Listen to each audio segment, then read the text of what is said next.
of course, Dr. Kingsley wants to make sure that Sarasota is #1 in mathematics. So that's what we ended up calling the grant, which is exciting because it's something to strive for. We were currently, I think, #3 and want to be #1. So what could we possibly do to get everybody on board and to really get people to think more intentionally about what they do when they teach mathematics? I'll do 1 times 24, 24 times 1. I'll do 3 times 8. Can you do And then 8 times 3. 8 times 3? And So we'll what do you do 4 times 6, 6 times 4. I'm doing 4 times 6, right? Yeah. But if you did 3, then you should have your 8s. You're right. So now I have to go back and change that. So I can actually do 3s. Thanks for pointing that out. Well, for me, it's 2 rows of 12 for me, it's 24 rows of 1. For her, Yeah. okay.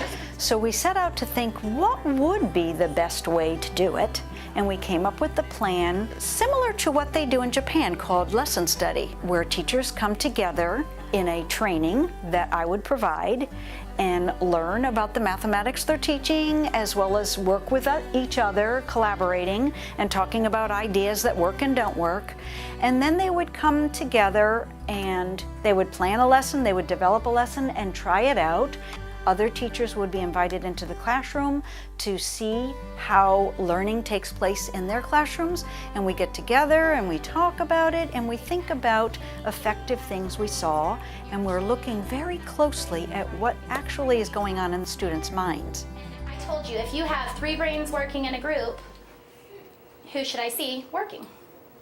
All 3 brains, right? If I had 4 brains in a group, 4, right? I'm lucky, I work on a team with 5, there's 5 of us. So how many brains? We have 5 brains working together. Do you think that all of my ideas are the best? No. Do you think that somebody else's are all the best? No, but when we put our heads together, we're able to do so much more. I think we were excited to have more trainings with Sue D'Angelo and time for our team to work together, because I think that's so important. During the normal school day, you only have like maybe 50 minutes to sit and collaborate, but then you also have other meetings and things to go and do. So just a whole time to just sit with your team, you know, a half-day training and just really plan together is huge. I think the math trainings have helped our team as well, not only just with math strategies, but it's also helped our team really. We each plan the lesson, so it isn't like one person's planning it. You know, with the math trainings, they want us to come together with Sue. We talk about some of the concepts we're going to do. She shows a lot of neat ways to think about it, a lot of growth mindset, the videos that she shows us. And then we get time to sort of collaborate with each other. So I think that the math training has been really special. I think so too. So we're doing what we call upside down teaching, which is a backwards way of thinking of what we actually learned in college. It's you do, presenting the students with a problem that they have to think about and grapple with. All right, our number of the day is 12. We do, the students then get together and talk about the different things they did and the different strategies they used and the different ideas they came up with. Equals 2, 4. Okay, do you want me to do like a little box for the thing? No. Yeah, sure. Okay, now let me complete my number lines, please. 20. 20? No, it's 12. Oh yeah, it's 20, it's 20. Okay, so 1, 2, yeah, 4. This is our circus. It's crazy though. We have a crazy circus. Then it's the teacher that finally comes in and makes those connections. Thinking box. I like that thinking box. It's a lovely thinking box. And we did right here, 5 equals 4, and that's how we found 4 will be red. And that's when they take all the strategies that the different students thought about and put them together so that everyone has a better sense of understanding. So a teacher can actually walk out of the classroom that very day and say, I know exactly where my students are based on what I wanted to get across in the task that I provided them. Educators were really happy when Florida decided to adopt the National Council of Teachers of Mathematics, their standards. We saw the focus change from fluency in computation to now really truly having to understand conceptually what math is. And those standards call for deep understanding of math. This was created by the National Council of Teachers of Mathematics because they knew what our children needed to achieve in order to be, competitive globally. Equals 6, so basically what I'm saying is they're all in the same fact family. They're all in the same fact family. And you're doing the what kind of operation? Multiplication and division are? What kind of operations? Starts with an I. Inverse operation. Yep. Excellent. Math's my favorite subject. I just love all the type of ways you can figure out a problem. I like how my teacher brings us all these different things, and it does get harder every grade, and that's what I like too. So it's not just same old, multiplication, multiplication, multiplication. It's different. You learn better, harder facts. What I love about math is that we all come together, and it only can have one answer, so it has a little pressure on you. There's different ways you can get there, but there's only one answer you can get to. So truly in the training, it's all about training them how to use the tools first of all, and then also training them on the importance of having problems that are a little bit more open, problems that cause them that little bit of productive struggle, to let them actually realize and recognize that we value them as mathematical thinkers. 3 numbers or 3 strategies? Review strategies, and the strategies that I should focus on, because I feel like they're really good with counting equal groups, skip counting. Right. I mean, you could quickly go over those, but you just said bar model with fractions. Okay.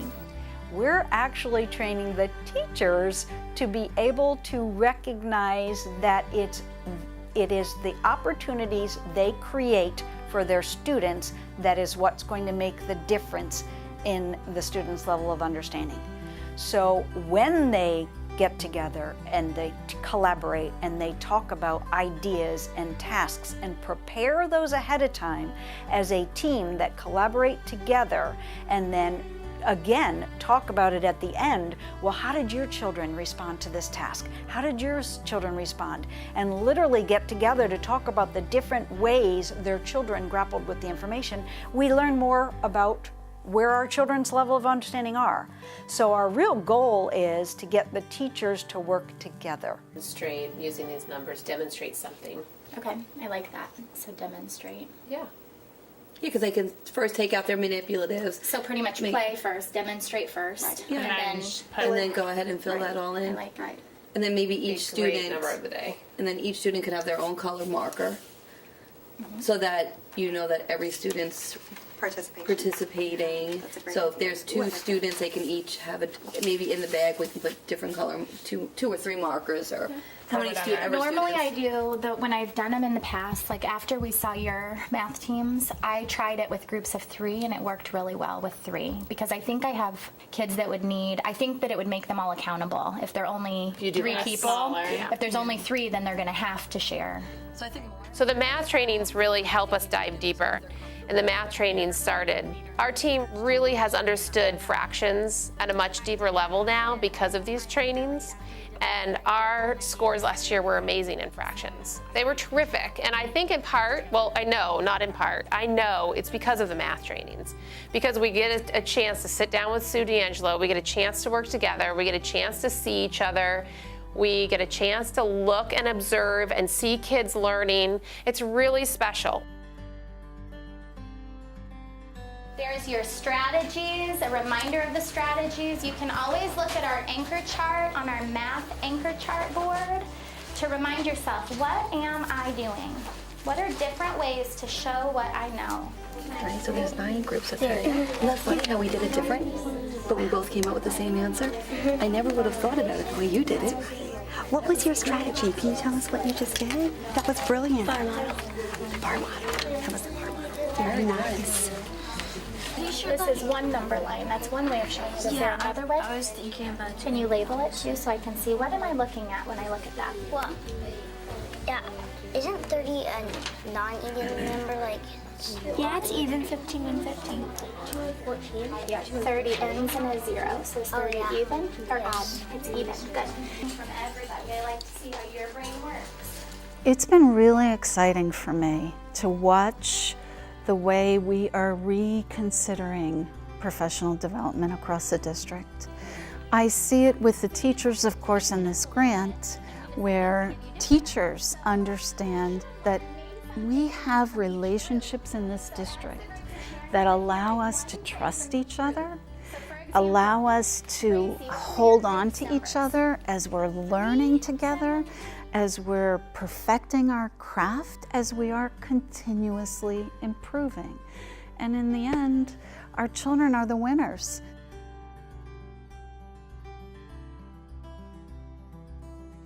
Well, Natalie gave her students the freedom to look at 3 numbers and asked from the beginning, how are these numbers related? What is the relationship between these 3 numbers? And then gave them strategies through either the poster or whatever the children would like to come up with. They were giving manipulatives.